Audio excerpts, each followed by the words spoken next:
Doctor Harun একজন অনেক বড় সায়েন্টিস্ট ছিলেন, ইংল্যান্ডের, বিভিন্ন আর্টিকেলে এসেছে, পেয়ে থাকতে পারেন। তেনার মুসলমান হওয়ার ওয়াকেটা অনেক চমৎকার ছিল। কিছু কথা থাকে যে মনে তাসির করে যায়, ছোট্ট কথা কিন্তু মনের মধ্যে রেখে যায়, থেকে যায়। তো তিনি হঠাৎ করে একদিন মনে করলেন যে দেখি 10 মিনিট একটু কম্পিউটারে বসে তিনি চিন্তা করলেন, একটু সার্চ দিয়ে আমার নবীর জীবনী একটু পড়ার জন্য যখন চেষ্টা করলেন, একটা হাদিস শুনলেন, সাথে সাথে আমার নবীর একটা হাদিস পড়ে তিনি কালমা পড়ে মুসলমান হয়ে গেলেন। তো ওখানের মধ্যে হাদিসটা এরকম ছোট্ট করে বলবো, আমার নবী সাহাবায়ে কেরামদেরকে নিয়ে, সিরাতের কিতাবে এগুলো এসেছে, ভালো মতো শুনেন। নবীজি হেঁটে যাচ্ছেন, ওই মুহূর্তে দেখতেছেন এক খাতুন, বৃদ্ধ মহিলা, বৃদ্ধা, তিনি বসে কান্না করছেন। আমার নবী যাচ্ছিলেন, সাহাবাদেরকে বলেন একটু দাঁড়াও, এই মাটা কেন কান্না করছে দেখো, তেনার পেরেশানি দেখো। তখন হুজুর, ইয়া রাসূলুল্লাহ, সামনে তো কাজ আছে, বলে কাজ পরে, আগে গরিবের দুঃখ দেখতে হবে, ঠিক কিনা? যখন কাছাকাছি গেল, মা কাঁদছেন কেন? বলে আনা গরিবুন ফাকিরুন, আমি গরিব, আমার এটাই আমার দোষ, আর কিছু না। বলে কি হয়েছে, কেন কাঁদছেন কেন, আমাকে বলেন, খুলে বলেন। আমার দয়ার নবী রাহমাতুল্লাহ আলামিন দুঃখের কথা শুনছেন। একটাবার চিন্তা করুন না, আমাদেরও তো কত রকম পেরেশানি আছে। এই পেরেশানিটা যদি একবার দয়ার নবী স্বপ্নে এসে বলে, কি উম্মত, কি পেরেশানি আমার কাছে বল, তাহলে আমার নবী যদি দুঃখ কষ্টগুলি শুনে, দুঃখ কষ্ট লাঘব করে দিবেন কে? আওয়াজ দেন না কে?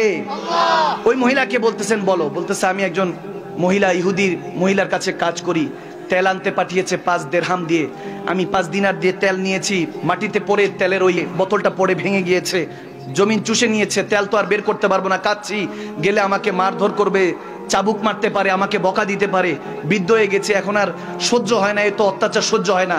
আমার নবী হযরতে বেলালকে ডাক দিয়ে বলতেছেন, যাও বেলাল 5 দিনার নিয়ে আসো। তারপরে সাথে সাথে বেলাল রাদিয়াল্লাহু তাআলা হুজরাত থেকে, আমার দয়াল নবীর ঘর থেকে 5 দিনার এনে, 5 দিরহাম নিয়ে তাকে আবার ওই তেলের বোতল কিনে দিল, কিনে বলতেছে যাও। এখনো কাঁদতেছে, বলে এখন কেন কান্না করছো? বলি ইয়া রাসূলুল্লাহ, এখন কান্না করছি এই জন্য যে এখন লেট হয়ে গিয়েছে, এই জন্য মারতে পারে, গরিব তো এটার জন্য মার খেতে পারি। এরকম যখন বলতেছে, নবীজি বলতেছে টেনশন করিস না, তোর সাথে আমি যাব। সুবহানাল্লাহ বলবেন না? সুবহানাল্লাহ বলবেন না?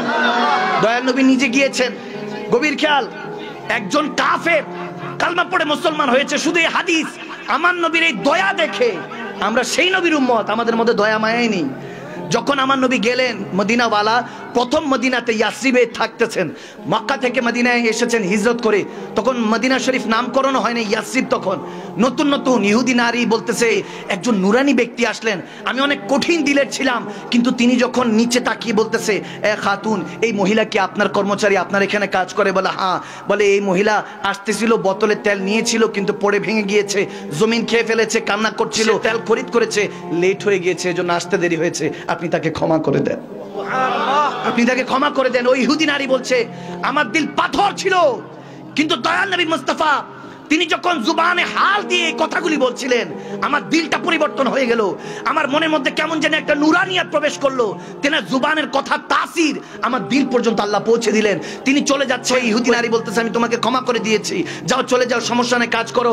তখন যেতে যেতে আমার নবী যখন তেনাদের থেকে বিদায় নিয়ে চলে যাচ্ছেন, ওই মহিলাকে বলতেছে ইনি কে ছিল যে তোমার সুপারিশ করলো? তিনি কে ছিল যার চেহারা মোবারক দেখার সাথে আমার হোশ ও হাওয়াস চলে গিয়েছে? আর সেই চেহারা মোবারকের কথা হযরত হাসান বিন সাবিত রাদিয়াল্লাহু তাআলা কত সুন্দর করে জোকে বলতেন যে ইয়া রাসূলুল্লাহ, আপনাকে যখন দেখি, আপনাকে দেখলে মনে হয় যে আপনার চেহারার মতো কোন চেহারা দুনিয়াতে আমি দেখি নাই। আমি হাসান বিন সাবিত, আপনাকে যখন দেখি মনে হয় কোন মা এই দুনিয়াতে এরকম সন্তান পয়দা করেন নাই। খুলিকতা মুবাররা আমিন কুল্লি আইবিন, আমার মনে হয় আল্লাহ আপনাকে ত্রুটিহীন, আপনাকে কোনো ডিফেক্ট ছাড়া বানিয়েছেন। কান্নাকা কাত খুলিকতা কামা তাশাউ। হাসান বিন সাবিত সাহাবায়ে রাসূল বলতেছেন ইয়া রাসূলুল্লাহ, আমার মনে হয় আপনি যেমনটা চেয়েছেন রব্বে কারীম আপনাকে তেমনটা বানিয়েছেন। সুবহানাল্লাহ, আল্লাহু আকবার। সে প্যারা নবীর শান আজমত বলে শেষ করা যাবে না। সজীবতা ও স্নিগ্ধতায় নিজেকে ভিজিয়ে রাখুন সব সময় ইব্রুনের প্রিমিয়াম এবং কোয়ালিটিফুল আতরের সাথে।